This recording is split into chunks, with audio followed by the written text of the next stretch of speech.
My name is Alexander, Alex for short. I'm 36 years old, a senior financial analyst at Morrison and Associates, and I've spent the last 14 years building a reputation as someone who is reliable, professional, and entirely predictable. Someone you could bank on, someone who never made waves.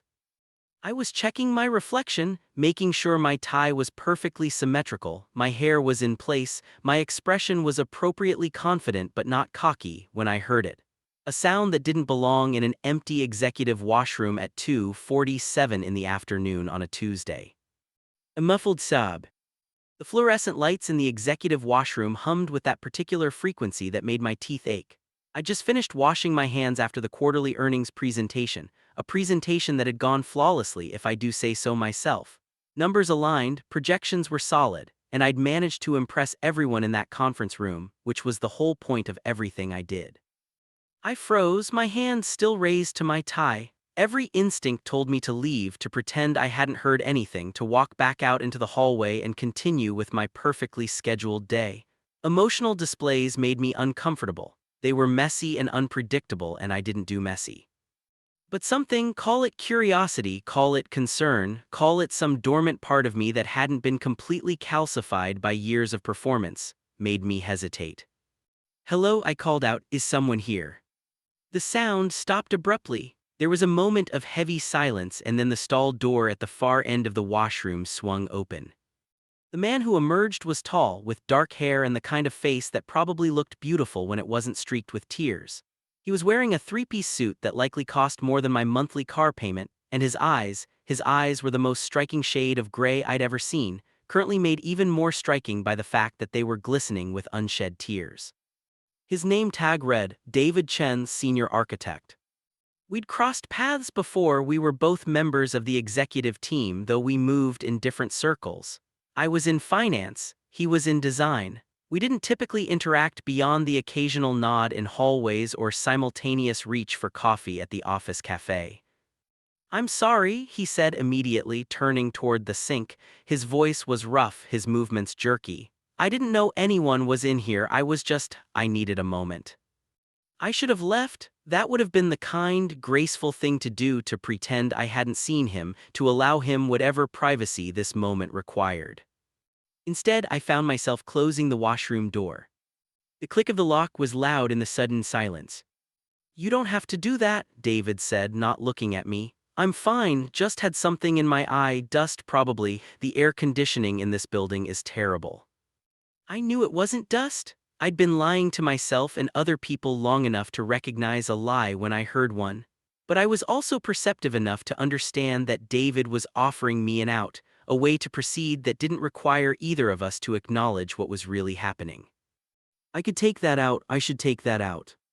"I'm Alex," I said instead, walking over to stand a few feet away from him. Not too close. I'd learned long ago how to respect the boundaries of someone's pain. "We work on different floors, but I think we've seen each other around." "David," he said, as if I didn't already know. He was gripping the edge of the sink so hard his knuckles were white. "And I appreciate the concern, but really I'm fine," I finished. "I know you're fine, but you're also crying in the executive washroom on a Tuesday afternoon, which suggests that maybe something is not entirely fine." David's shoulders tensed. For a moment, I thought he was going to tell me to leave, to mind my own business, to respect his need for privacy. Then he made a sound that was halfway between a laugh and a sob. "I got a call," he said quietly, still not looking at me. "From my mother. She's in the hospital. She had a stroke this morning and no one called me until now. No one thought it was important enough to interrupt my work day." I felt something shift in my chest, some deep empathetic response that I'd learned to suppress over the years. But in that moment, faced with the raw reality of someone's pain, I couldn't suppress it. "I'm sorry," I said. That must be terrifying." "She's going to be okay," David said, his voice shaking. "The doctors think she's going to be okay, but she's in Providence and I'm here, and He finally turned to look at me, and his eyes were so devastated that I had to look away. I needed a moment to fall apart before I have to go back in there and figure out how to leave without making everyone suspicious about my sudden departure. "Why would they be suspicious?" I asked carefully. "Because I've established myself as someone who doesn't do personal crises," David said bitterly. Someone who is always professional, always available, always puts work first. If I suddenly leave because of a family emergency, it suggests that there are other things in my life besides this job and I can't have people knowing that. I understood that impulse intimately. I'd spent 14 years building the exact same reputation, the exact same armor. You should go, I said. You should go to the airport right now and get on a plane to Providence. Your mother needs you. I know, David said, but I also know how this looks. I know that leaving right now in the middle of the quarter will send a message to the partners about my commitment to this firm, and in this industry, one message like that is enough to derail a career. Is your career more important than your mother? I asked. David flinched as if I'd struck him. Of course not. Then go, I said simply.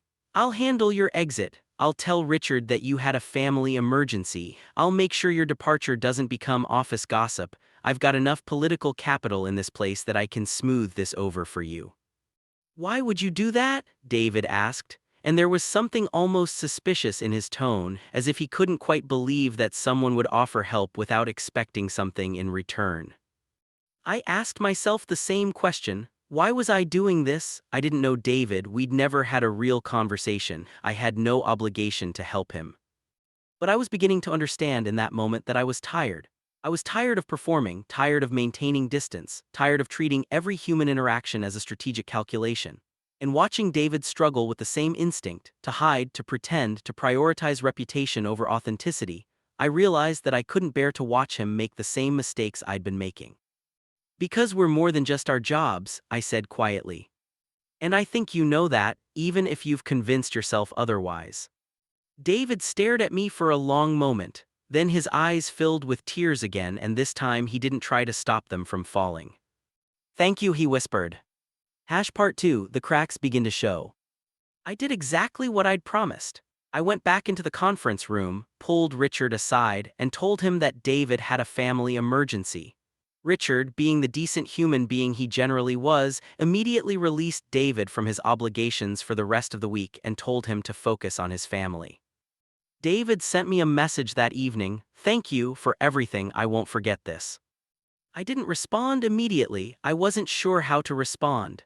The interaction in the washroom had disrupted something in me, some carefully maintained balance that I'd managed to preserve for more than 3 decades.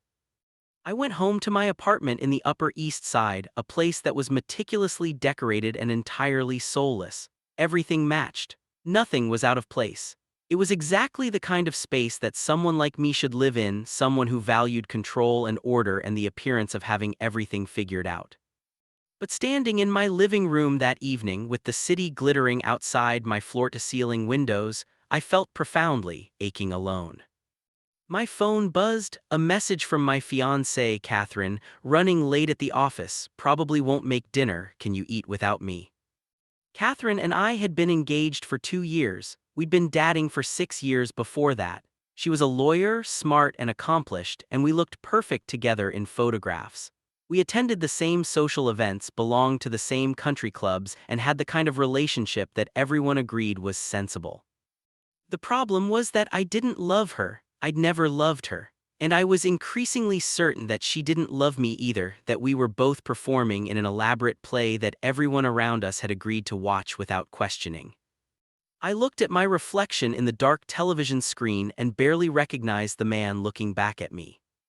David returned to work on Friday. He looked different, lighter somehow, as if the weight he'd been carrying had shifted slightly. He found me in the elevator that afternoon. "My mother's going to be fine," he said without preamble. "The stroke was mild, they're saying she should make a full recovery. I'm staying another week to help her transition to rehab, but I wanted to thank you in person before I left for what you did." "You would have figured it out," I said. "No," David said firmly. "I wouldn't have. I would have sat in that washroom until I'd composed myself enough to pretend that everything was fine, and then I would have gone home that night and checked my phone to find that my mother had been alone in a hospital all day. That's what I would have done because that's who I've trained myself to be. But you reminded me that I have a choice, that I don't have to be that person." The elevator doors slid open on my floor. I should have left, should have continued on with my afternoon. Instead, I found myself stepping back into the elevator. "Can I ask you something?" I said, "and I want you to be completely honest with me." Of course, David said, looking slightly taken aback. Do you ever feel like you're living someone else's life, like you're so focused on being the person you think you're supposed to be that you've completely lost track of who you actually are? David was quiet for a long moment. The elevator descended past 3 floors, then 4. Every single day, he said finally. I wake up every morning and I think about what I need to accomplish, what I need to prove, what I need to demonstrate to make sure no one questions my place at this firm. And I realize that I haven't thought about what I want in so long that I'm not sure I remember how to want things anymore. I'm engaged, I said abruptly. Congratulations, David said carefully. Don't congratulate me, I said. I'm telling you because I'm engaged to someone I don't love in a relationship that's essentially a mutual agreement to keep performing. And I'm realizing, standing in this elevator with you, that I can't do it anymore. I can't keep pretending. David looked at me, really looked at me, and something flickered across his face. Recognition, maybe, or understanding. What are you going to do? He asked. I have no idea, I admitted. I have absolutely no idea. Part 3, The Truth Beneath the Surface. I ended my engagement with Catherine on a Sunday morning in her apartment on the Upper West Side. I'd rehearsed what I was going to say 100 times, but the moment I started talking, all my carefully prepared words dissolved. I'm not capable of being the kind of partner you deserve, I told her. I've been dishonest with you about who I am, what I want, and what I'm capable of feeling, and you deserve someone who can be honest with you. To my surprise, Catherine didn't argue. Instead, she sat on her pristine white sofa and told me that she'd known on some level that something was fundamentally wrong with us. I think I always knew, she said quietly. I think we both knew, we were just both too scared to say it out loud. I'm sorry, I said. Don't be sorry, Catherine replied. Be honest, be whoever you actually are, that's the only thing you owe me. The next week was both exhilarating and terrifying. I'd removed the first major piece of the carefully constructed life I'd been maintaining, and everything felt precarious, as if the entire structure might collapse at any moment. On Wednesday evening, David texted me, back in the city, would you want to get coffee? We met at a small cafe in Brooklyn, neutral territory, away from the office and the world of performance that awaited us there. David ordered an Americano, black. I ordered something with too much sugar and milk, which made me smile at myself because it was exactly the kind of indulgent, impractical choice that the old me would never have made. So, David said, stirring his coffee, you ended your engagement. How did you? I started. I work in design, David said. I observe details. You don't have your ring on anymore, and there's a particular expression on your face that suggests you've just done something terrifying and are waiting to see if the consequences are going to be manageable. Is that what my face looks like? I asked. Yes, David said, it's a good look on you actually, authenticity suits you. We talked for 3 hours. David told me about his architecture practice, about the buildings he wanted to design, about how he'd spent 20 years in a career that paid well but didn't fill him with passion.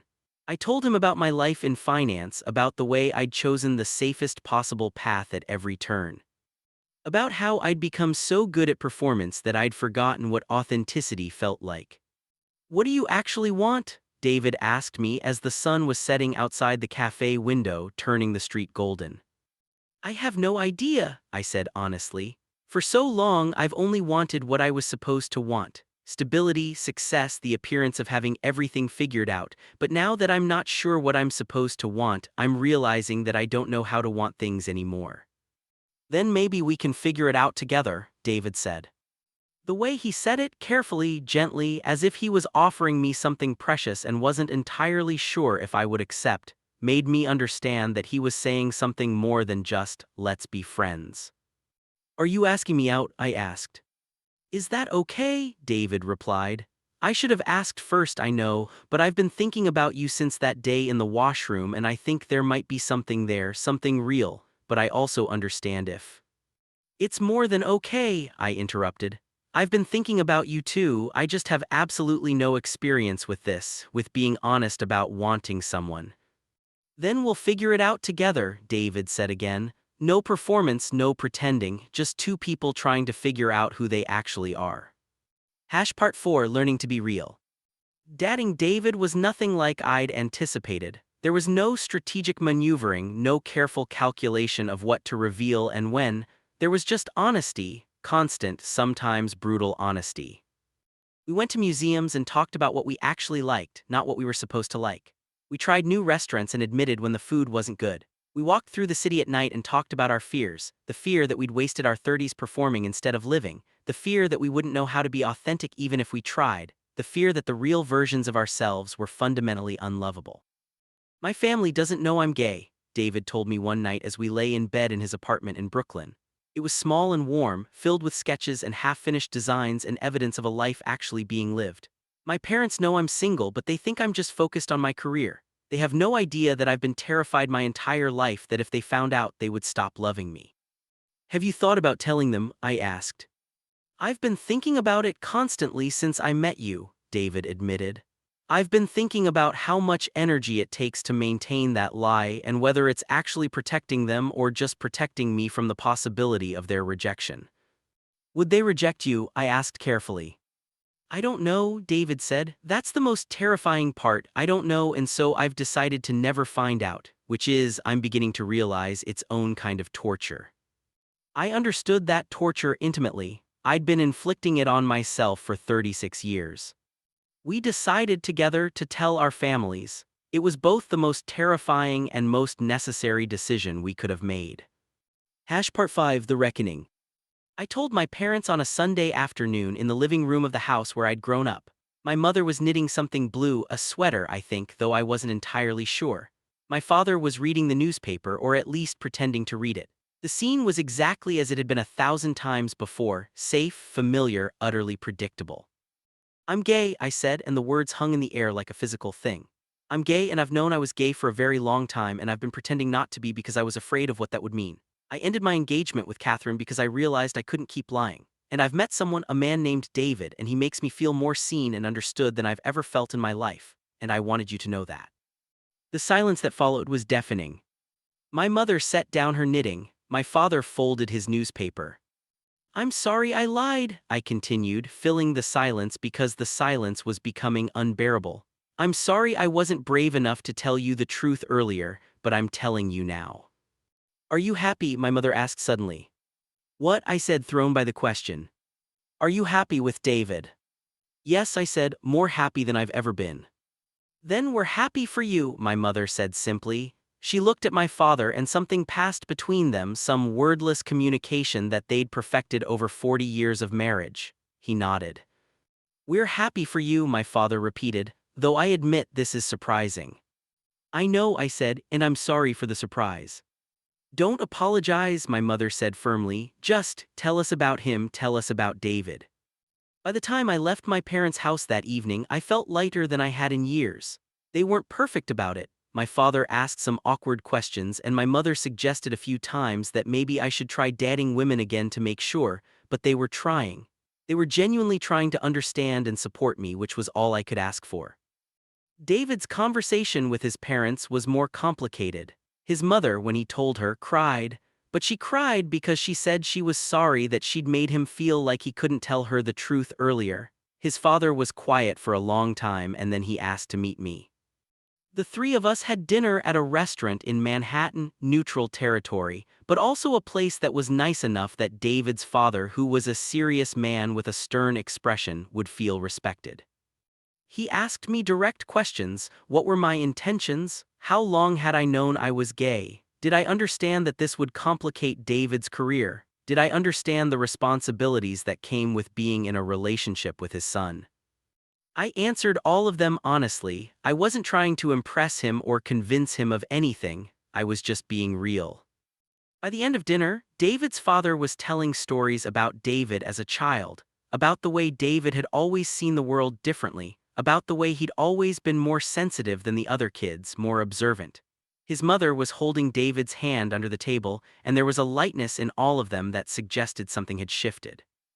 I'm glad my son has you, David's father said as we were leaving the restaurant. He needs someone who sees him. I've always worried that he was hiding too much. Part 6: The Deepening. 6 months into our relationship, David and I decided to make a significant change. We quit our jobs. It wasn't impulsive, we'd planned it carefully.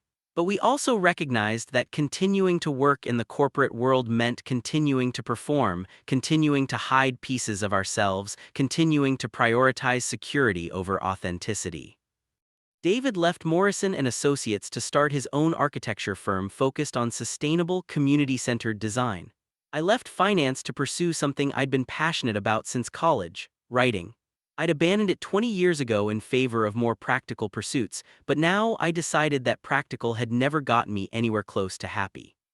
"Are you terrified?" David asked me the night before we officially resigned. "Completely terrified," I admitted, "but also more excited than I've ever been. I'm excited to see what happens when I actually try to live instead of just surviving." "That's the spirit," David said, and he kissed me in a way that felt like a promise. Part 7, Building Something Real. A year and a half into our relationship, David took me to Washington Square Park. We sat on the edge of the fountain, watching the light fade from the sky, and I realized, not for the first time but maybe more deeply than before, that I had become an entirely different person than the man who'd walked into that washroom 14 months ago. That man had been successful and hollow, this man was happy. "I want to ask you something," David said, and there was a nervousness in his voice that made my heart accelerate.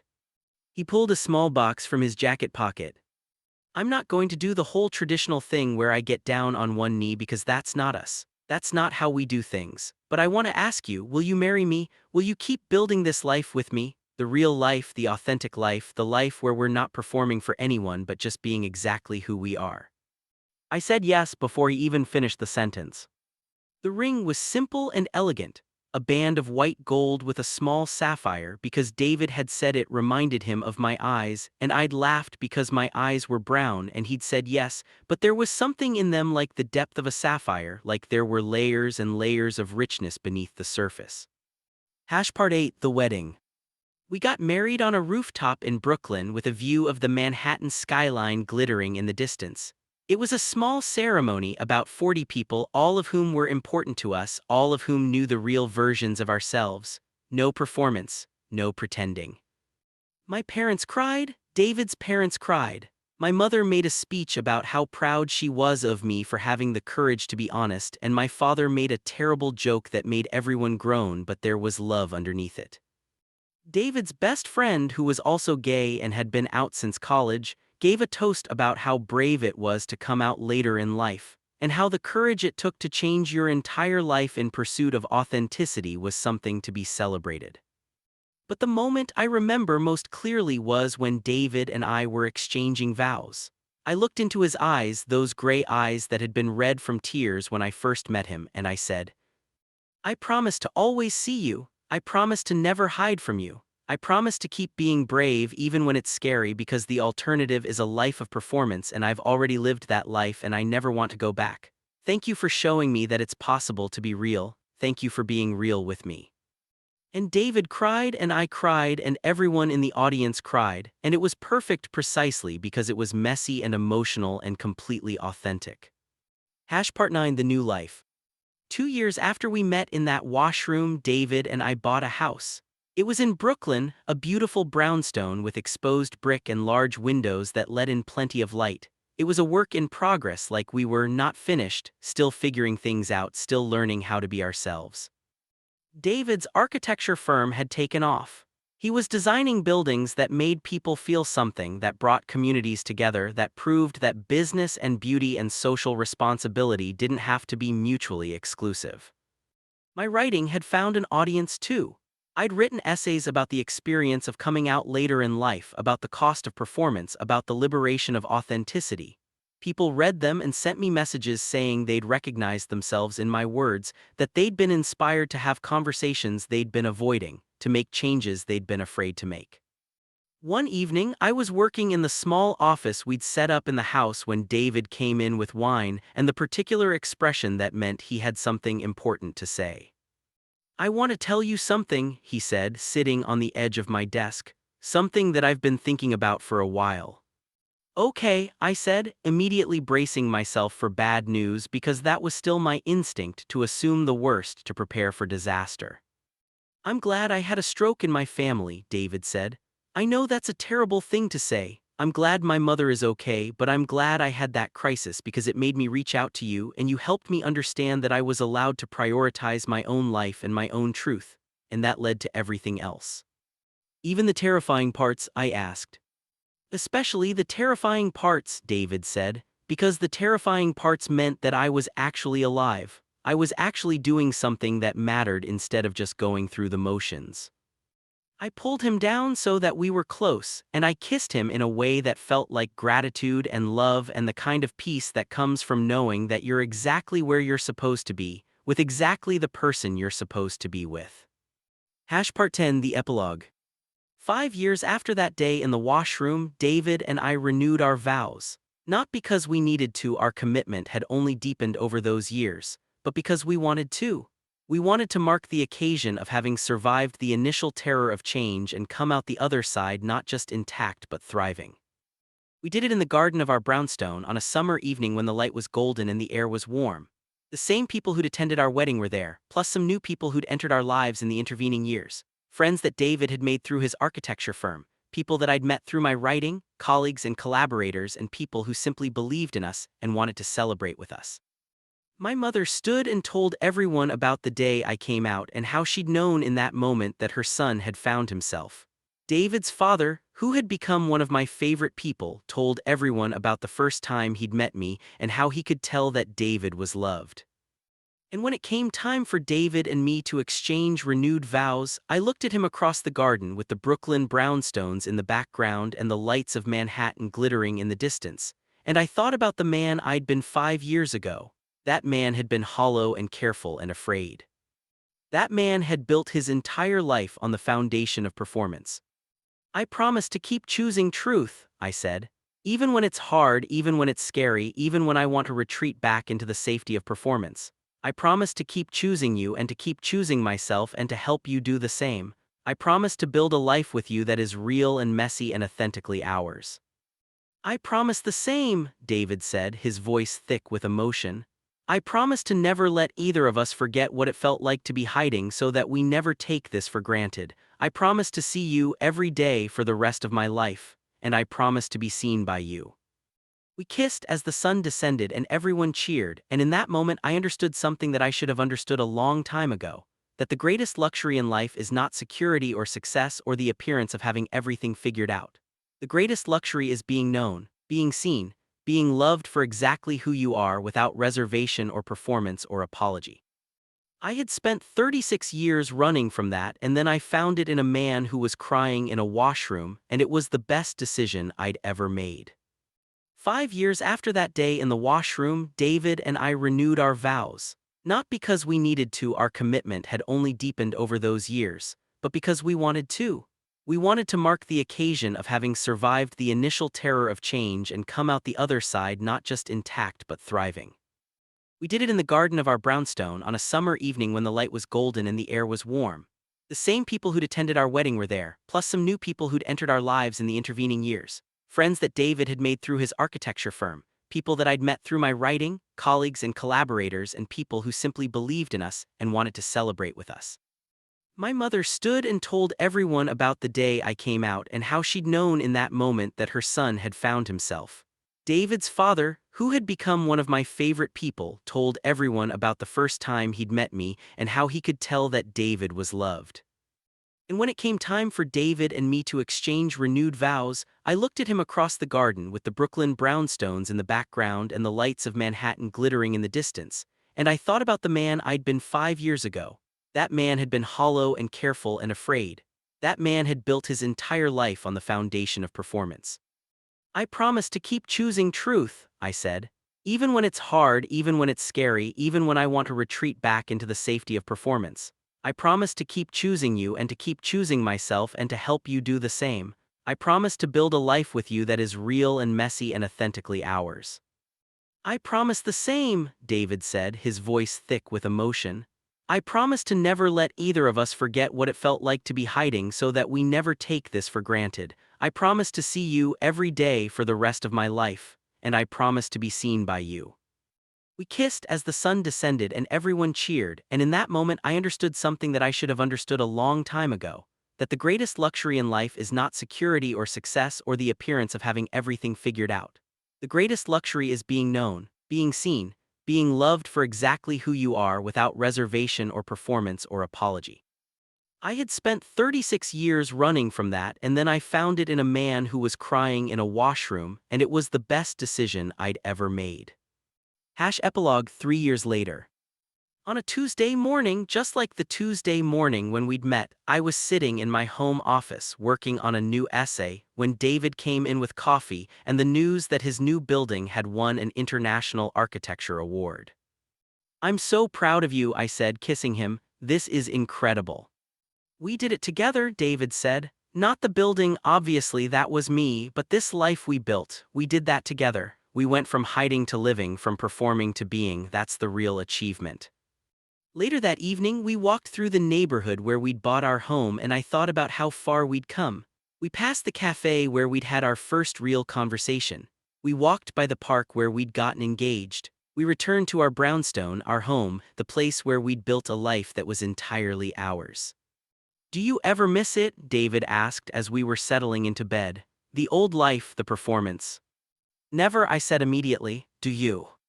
"Not for a second," David said. "But I'm grateful for it in a way, because it made me understand the cost of hiding, and that understanding makes me cherish this even more."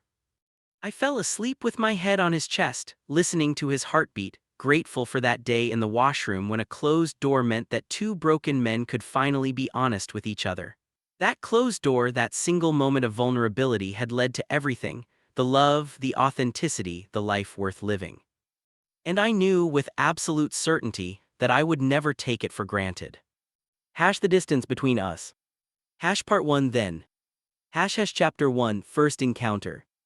The autumn of 2008 arrived at Riverside University with its usual fanfare of golden leaves and crisp morning air. Marcus Chen stood in the doorway of his dorm room, surveying the chaos of boxes and bags that represented his entire life compressed into movable units. At 22, he was starting his master's program in architecture, older than most of the undergrads flooding the campus, but young enough to feel the electric thrill of new beginnings. "Need a hand with that?" Marcus turned to find a tall man with warm brown eyes and an easy smile standing in the hallway, gesturing to the particularly unwieldy box Marcus had been eyeing with dread. The box contained his drafting supplies and weighed approximately as much as a small car. "That would be amazing, actually," Marcus admitted, pushing his wire-rimmed glasses up his nose. "I've been trying to figure out if I should unpack it in the hallway or risk a hernia." The stranger laughed, a rich sound that seemed to fill the narrow corridor.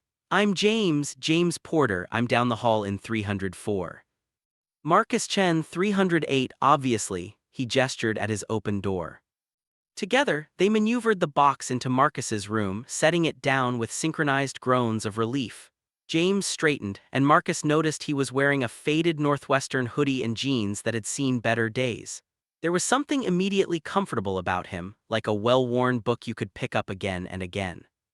"So, architecture?" James asked, nodding at the drafting supplies visible through the box's open flap.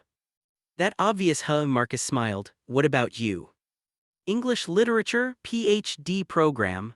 James ran a hand through his dark hair, looking slightly sheepish. "Which basically means I've signed up for several more years of poverty and existential crisis while I write about dead poets." Marcus found himself laughing. "Well, architecture isn't much better, we just get to pretend our suffering is structural." They talked for another 20 minutes, standing in Marcus's half-unpacked room as the afternoon sun slanted through the window. James had grown up in Seattle, loved hiking and terrible horror movies, and had a tendency to quote poetry at unexpected moments.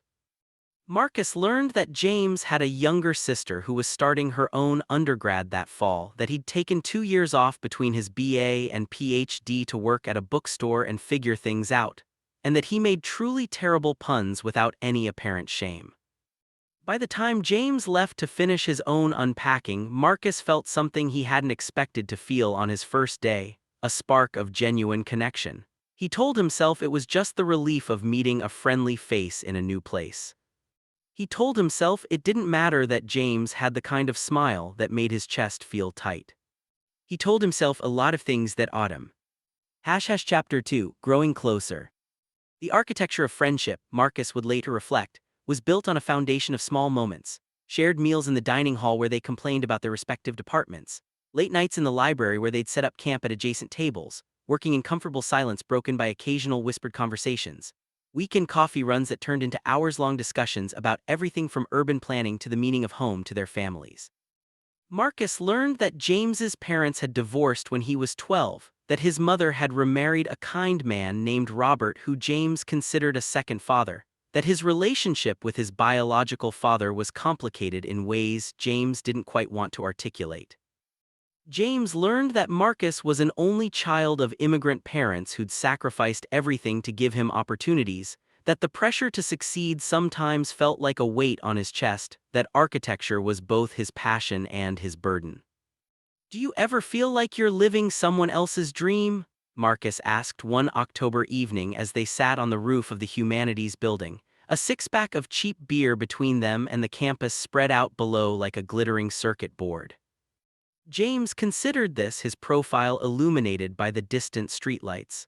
"Sometimes, my mom cried when I told her I was doing a PhD in English, not sad tears, happy ones, but I remember thinking, is this what I want or what I think she wants for me?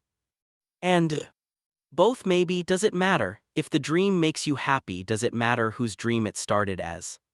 Marcus took a sip of his beer, letting the question settle. "I think it matters. I think we should know the difference between what we want and what we think we should want." Heavy thoughts for a Thursday night, Chen. "You started it, Porter." James grinned and clinked his bottle against Marcus's. "To figuring out what we actually want." "To figuring it out," Marcus echoed, and tried not to think about how much he wanted to lean over and kiss James right then and there. By November, they'd fallen into a rhythm. Tuesday and Thursday lunches at the Thai place off campus. Friday movie nights in James's room, which was somehow both messier and more inviting than Marcus's. Sunday afternoon study sessions that were more social than productive. They texted constantly, sharing observations about their days, photos of architectural disasters or poetic signs, inside jokes that had accumulated like sedimentary layers. Marcus's roommate, a quiet physics student named David, had taken to giving Marcus knowing looks whenever James appeared at their door. "You know he's into you, right?" David said one evening after James had left. Marcus felt his face heat. "We're just friends." "Sure, and I'm just casually working on my dissertation." David raised an eyebrow. "I'm not blind, Marcus, the way he looks at you." "David." "Fine, fine, but for what it's worth, the way you look at him isn't exactly subtle either." Marcus didn't have a response to that, mostly because David was right. The problem was that Marcus had no idea if James was gay, bi, or any of the orientations that might potentially include attraction to men. James didn't talk about his dating life. He'd mentioned a girlfriend briefly in one conversation, someone from college who'd broken his heart, but that had been it. Marcus had been out since he was 19, but he'd learned not to assume anything about anyone. And even if James was interested in men, that didn't mean he was interested in Marcus specifically. So Marcus kept his feelings carefully contained, locked away in the same mental compartment where he kept his other impossible wants and unlikely dreams. It was safer that way. Better to have James as a friend than risk everything on a confession that might ruin what they had. December arrived with the first real snow, transforming the campus into something from a postcard. Marcus was drowning in end-of-semester projects, spending 18-hour days in the architecture studio, surviving on coffee and determination. James was similarly buried under papers and exams to grade. They saw less of each other, and Marcus felt the absence like a physical ache. "I miss you," James texted one night at 2 a.m. Marcus stared at his phone, his heart doing complicated things in his chest. "Miss you too," he typed back, 2 more weeks. Then winter break. "Then winter break," Marcus confirmed, trying not to think about how they'd be separated for nearly a month while James went back to Seattle and Marcus visited his parents in California. "We should do something after finals before we leave." "Like what?" "Surprise, trust me." Marcus smiled at his phone, alone in the studio with his models and drawings. "Always." Chapter 3, The Almost. The surprise turned out to be ice skating. "I should tell you I'm terrible at this," Marcus said, clutching the rail at the edge of the outdoor rink while James glided backward with infuriating ease. Come on, it's not that hard, James held out his hands, I've got you. Marcus let go of the rail and immediately felt his feet try to go in different directions.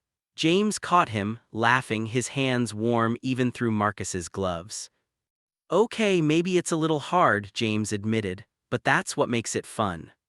Your definition of fun is deeply suspect. They made slow circles around the rink, James skating backward and holding both of Marcus's hands, guiding him like they were dancing. The rink was strung with lights and someone had set up speakers playing holiday music. Other couples, actual couples, Marcus noted, swayed and glided around them. Why ice skating? Marcus asked, finally finding a rhythm that didn't involve imminent face planting. James shrugged, but there was something careful in the gesture. My dad used to take me every December before the divorce, it was our thing. Oh. After he left, I stopped going, felt wrong without him. James's voice was quiet, nearly lost under the sound of blades on ice and distant laughter. But then in college, I went with some friends and I realized the memory doesn't belong to him anymore. I can make new associations, better ones.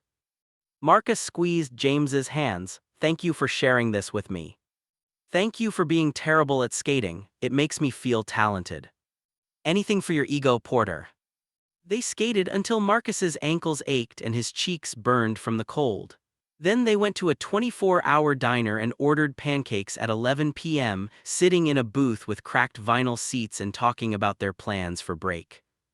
My sister's home from school, James said, drowning his pancakes in syrup. I haven't seen her since August.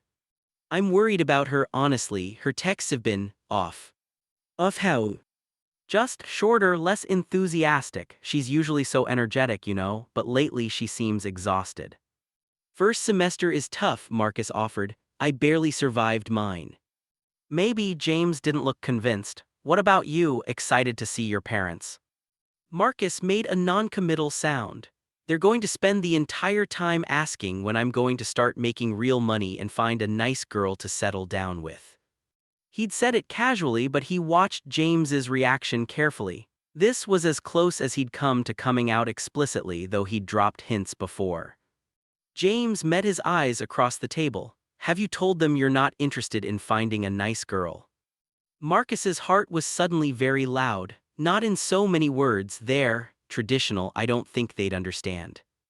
That sucks, James said quietly, you shouldn't have to hide who you are. Yeah, well, family's complicated. Isn't it always? They finished their pancakes and walked back to campus through streets hushed with fresh snow. At the door to their building, James pulled Marcus into a hug. I'm really glad we met, James said, his voice muffled against Marcus's shoulder. This semester would have been so much harder without you. Marcus let himself hold on for a moment longer than strictly friendly. Same here. When they pulled apart, James's eyes were very bright and he was standing close enough that Marcus could count the snowflakes caught in his hair. For a breathless second, Marcus thought James might lean in. For a breathless second, he thought maybe David was right, maybe James did look at him a certain way. But then James stepped back, shoving his hands in his pockets. See you tomorrow, James asked.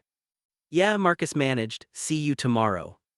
He watched James disappear down the hallway to his own room and tried not to feel like he'd just missed something important. Chapter 4, Winter Break. The month apart was longer than Marcus expected.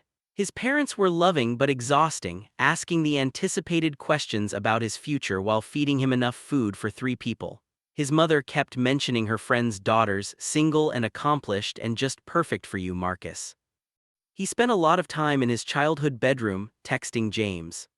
How's Seattle, he asked. Wet, how's California? Sunny, how's your sister? Better than I thought, she was just stressed about finals. How's the parental interrogation? Ongoing, they found my high school yearbook and have been reminiscing about all the girls who had crushes on me. Ouch. Yeah. There was a pause, the 3 dots appearing and disappearing several times before James's next message came through. You could tell them, about being gay. Marcus stared at his phone. They danced around it, but James had never stated it so directly before. How did you know? Marcus typed. Chen, come on, you're not exactly subtle when you check out guys. Despite everything, Marcus laughed. Fair enough. For what it's worth, I think you should tell them. They're your parents, they might surprise you. Maybe, Marcus typed, but he didn't believe it. Christmas came and went. Marcus bought James a first edition of his favorite poetry collection, wildly expensive but worth it for the photo James sent of himself holding it with an expression of pure joy. James sent Marcus a custom sketchbook with Marcus's initials embossed on the cover in gold. "This is too much," Marcus texted. "Nothing is too much for you," James replied, and Marcus read that message approximately 40 times, trying to decode its meaning. On New Year's Eve, Marcus's parents went to a party and Marcus stayed home, nursing a glass of wine and watching the countdown on TV. At 11:45 p.m. Pacific Time, James called. "Hey," Marcus answered, unreasonably happy to hear his voice. "Hey, happy almost New Year. You're 3 hours ahead, it's already tomorrow where you are." "I know, I wanted to call while it was still today." Marcus moved to his bedroom, closing the door and settling on his bed. "How was your New Year's?" "Quiet, went to a thing with some high school friends but left early. It wasn't really my scene anymore." James paused. "I missed you." "I missed you too." 10 more days and we'll be back." 10 more days, Marcus agreed. They talked until the countdown reached 0, until the fireworks started somewhere in Marcus's neighborhood, until James yawned so widely Marcus could hear it through the phone. "I should let you sleep," Marcus said reluctantly. "Probably." "Hey, Marcus." "Yes." "This year is going to be better, I can feel it." Marcus smiled in his dark bedroom, 3,000 miles from the person who somehow felt like home. "Yeah, I think so too." Part 2 now. Chapter 5, the email. 15 years was a long time. Long enough for Marcus Chen to become a partner at one of Chicago's most prestigious architecture firms. Long enough for him to design buildings that change skylines, to win awards, to build a life that looks successful from every angle. Long enough to fall in love twice, once disastrously, once nearly right, and to learn that almost was sometimes worse than not at all. Long enough to forget, mostly, the specific ache of James Porter's absence. Mostly. It was a Tuesday in March 2024 when the email arrived. Marcus was in his office on the 42nd floor reviewing renderings for a new cultural center when his phone buzzed with a notification. From James Porter *. Subject: long time. Marcus stared at the name for a solid minute, his heart doing a complicated gymnastics routine in his chest. Then he opened the email. Marcus *. I know it's been a long time, 15 years if I'm counting right, which seems impossible. I keep thinking I should have some profound opening for this, but the truth is I've rewritten this email about 20 times and none of the versions are as eloquent as I'd like. I'm going to be in Chicago next month for a conference. I'm teaching at Columbia now, still doing the literature thing, still arguing about poetry with anyone who'll listen. The conference is April 15-18 and I was wondering if you might want to meet for coffee or dinner or something. No pressure if that's weird or if you're too busy, I'd just really like to see you. I think about that year a lot, I think about you a lot, honestly, I hope you're well. James *. Marcus read it 3 times, then he set his phone down and stared at the renderings on his screen without seeing them. 15 years. They'd promised to stay in touch after that first year. They'd meant it too, with all the earnestness of their younger selves.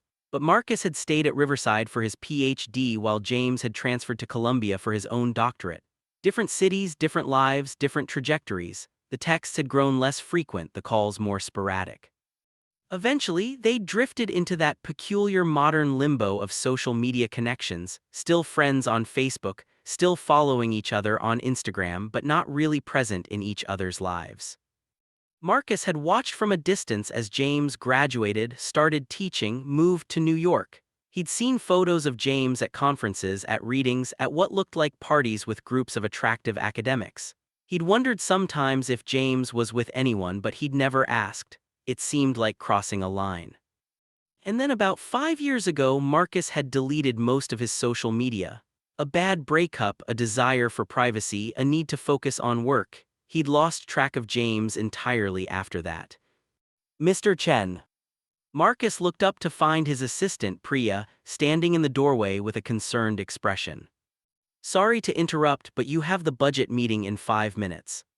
Right, yes, thank you, Priya. He stood, smoothing his tailored suit, and followed her to the conference room. But through the entire 90-minute meeting, his mind was somewhere else entirely, replaying memories of a cold December night and ice skating and the way James had looked at him in the snow. That evening, in his immaculate Lincoln Park apartment, Marcus poured himself a glass of wine and finally opened his laptop to reply. James asterisk. It has been a long time. I'd love to meet up while you're in town. I'm usually free in the evenings. Pick a day and I'll make it work. I hope Columbia is treating you well. Still in Chicago, obviously still designing buildings. Life is good. Looking forward to seeing you. Marcus. He hit send before he could overthink it, then immediately started overthinking it anyway. Was the tone too casual, too formal? Should he have added more warmth? The response came an hour later. How about dinner on the 16th? There's a bookstore in Wicker Park I want to check out, and I hear the food scene there is great these days. Is 7 p.m. too late? Really looking forward to this. Marcus smiled at his screen, feeling something flutter to life in his chest that he'd thought long dormant. Asterisk 7 p.m. works perfectly. I know the area well, I'll pick a place. Me too, he added after a moment, then deleted it as too revealing. But the truth was, he was looking forward to it with an intensity that felt disproportionate to what should be a simple reunion between old friends. The next month was a study in distraction. Marcus found himself thinking about James at odd moments during client meetings while reviewing plans late at night when he should have been sleeping. He wondered how much James had changed, if his voice was the same, if he still made terrible puns if he was seeing anyone. He told himself it didn't matter, they were just old friends catching up, nothing more. He told himself a lot of things. Chapter 6, Reunion. Marcus arrived at the restaurant 15 minutes early, which gave him plenty of time to second-guess his outfit: dark jeans, navy button-down leather jacket, too casual, too formal, his choice of restaurant, Argentinian steakhouse. What if James was vegetarian now? And his decision to come at all. He was on his second glass of water when he saw James walk in. 15 years had been kind. James was still tall, still had those warm brown eyes, but there was a maturity to him now, a settledness. His hair was shorter, touched with gray at the temples. He wore glasses that was new and a blazer over jeans that somehow looked both professorial and effortlessly stylish. Their eyes met across the restaurant, and James's face split into a grin that was achingly familiar. Marcus Chen, James said, reaching the table, you haven't aged a day.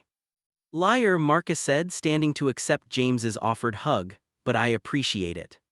The hug lasted a beat longer than casual, and when they pulled apart, Marcus felt his face warm under James's assessing gaze.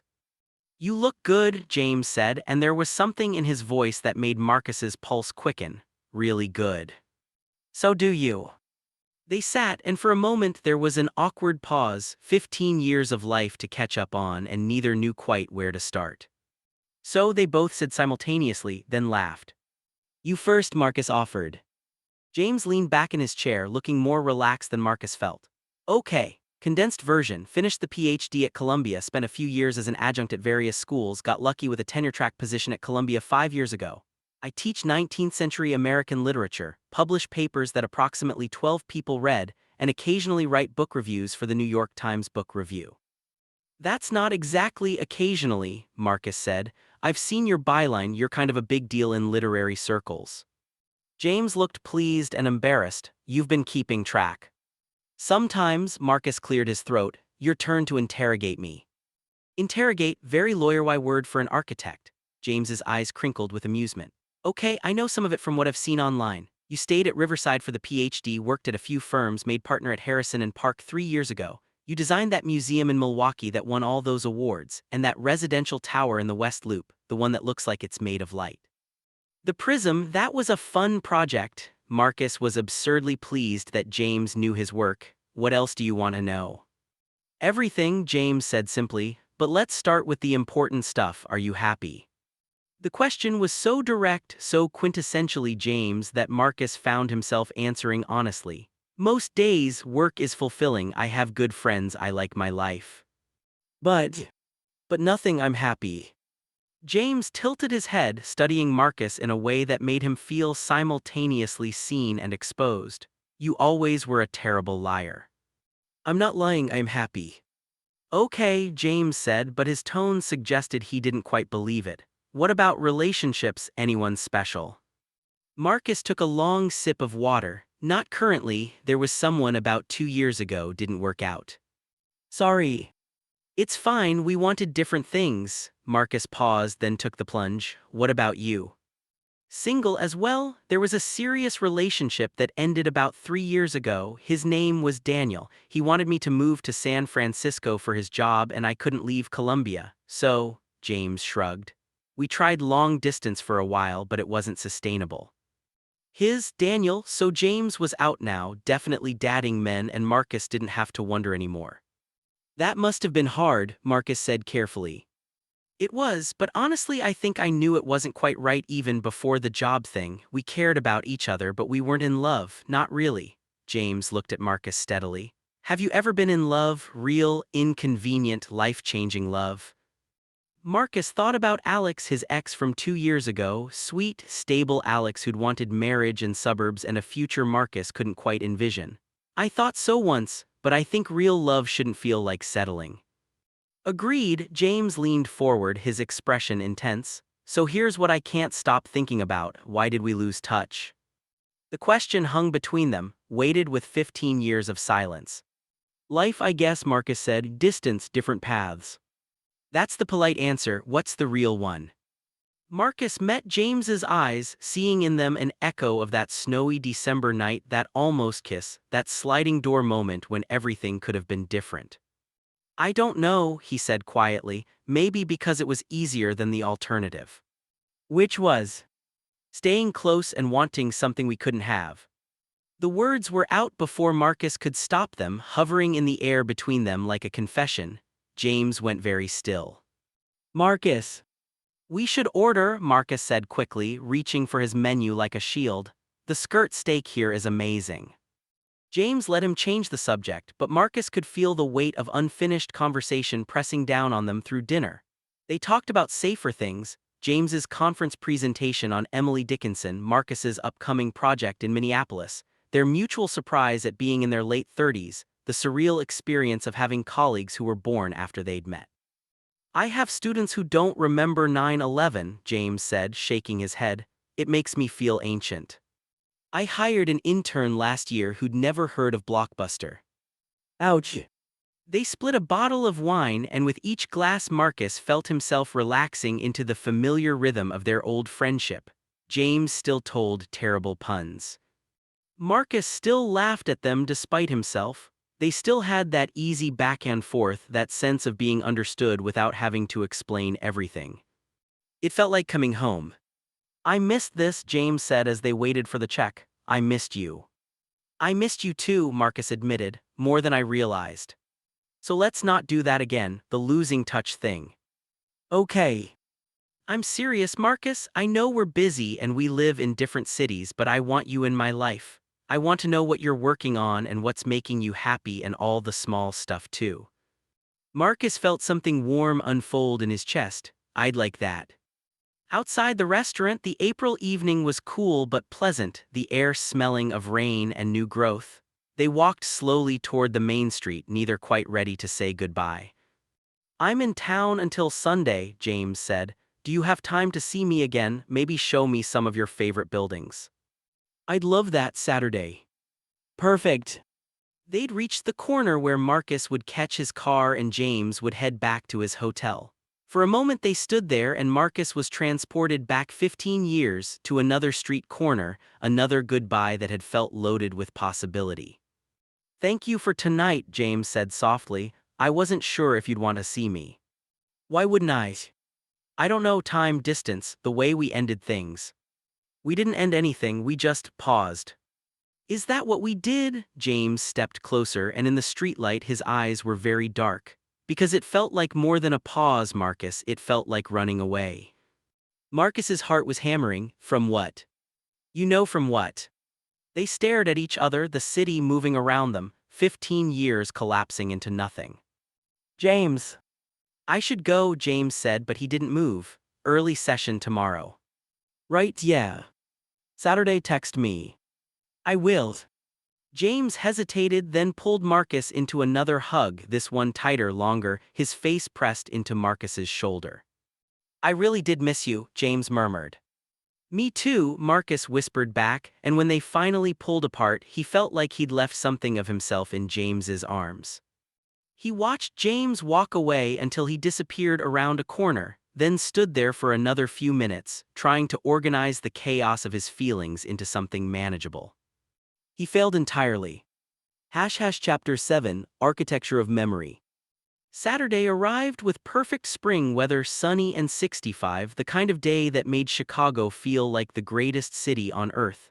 Marcus met James outside the Art Institute at 10 a.m., both of them armed with coffee and sunglasses. So, tour guide, James said, falling into step beside Marcus, where are we starting? I thought we'd do a walking tour, hit some of the classics and some newer stuff, show you how the city's evolved. They started at Millennium Park, where Marcus pointed out the Pritzker Pavilion's distinctive stainless steel headdress. Jerry, James said, even I know that one. The acoustics are incredible. I saw a concert here last summer and it was like the music was wrapping around you. They walked south, Marcus pointing out buildings and explaining their significance. The Chicago Board of Trade, the Monadnock Building, the Willis Tower, which James insisted on calling the Sears Tower because I'm old and stubborn. This is the Rookery, Marcus said, pausing in front of a Romanesque building. Burnham and Route 1888, but the lobby was redesigned by Frank Lloyd Wright. Want to see inside? The lobby was a revelation of gold leaf and geometric patterns, light pouring through the skylight. James turned in a slow circle, taking it all in. It's like stepping into another era, he said quietly. That's what good architecture does, it stops time. Marcus moved to stand beside James. Wright understood that buildings should feel alive, they should respond to light, to people, to the way we move through space. Is that what you try to do, make buildings that feel alive? I try, sometimes I succeed, Marcus smiled. Mostly I try to convince clients that good design is worth the extra money. They continued south, crossing the river, Marcus narrating the evolution of Chicago's architecture. James listened intently, asking thoughtful questions, occasionally taking photos with his phone. You really love this, James observed as they stopped for lunch at a cafe in Printers Row. I do, is that weird? Not at all, it's beautiful actually. The way you talk about buildings, it's like how I talk about poetry, this sense that the thing you're describing is more than just its physical components. Marcus stirred his coffee, watching the light play across their table. Can I ask you something? Always. Why did you really reach out, after all this time? James was quiet for a moment, his fingers tracing patterns on the table.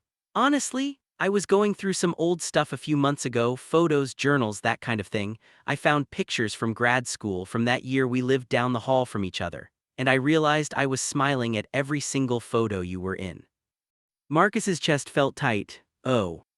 I started thinking about all the people I've known, all the relationships I've had, and none of them ever quite measured up to what we had, even though we were just friends. James looked up, his gaze steady. I wanted to see if it was nostalgia or if there was something real there, something worth finding again.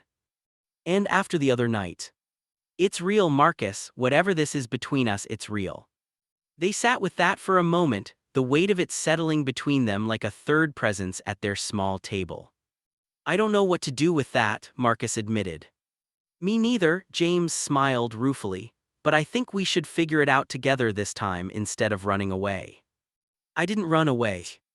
Didn't you? We both did, I think. That night it snowed when we went ice skating. I wanted to kiss you so badly, but I was terrified. Terrified you didn't feel the same way, terrified of ruining our friendship, terrified of what it would mean if I admitted I was attracted to men. Marcus stared at him. I wanted you to kiss me. I know, I knew even then, but I was a coward. James reached across the table, his fingers stopping just short of Marcus's hand. I don't want to be a coward anymore. Marcus looked at James's hand, inches from his own. It would be so easy to close that distance, so easy and so complicated. You live in New York, he said quietly. I live here. I know. I'm not good at casual. I tried after my last breakup and it just made me feel empty. I'm not proposing casual. Then what are you proposing? James smiled, soft and uncertain. I'm proposing that we see where this goes. Maybe I visit Chicago more often. Maybe you visit New York. Maybe we talk on the phone like we used to. Maybe we just try. Marcus thought about 15 years of wondering what if. 15 years of first dates that didn't spark, relationships that didn't quite fit, moments when he'd thought of James and felt the ghost of something unfinished. He closed the distance, his fingers intertwining with James's.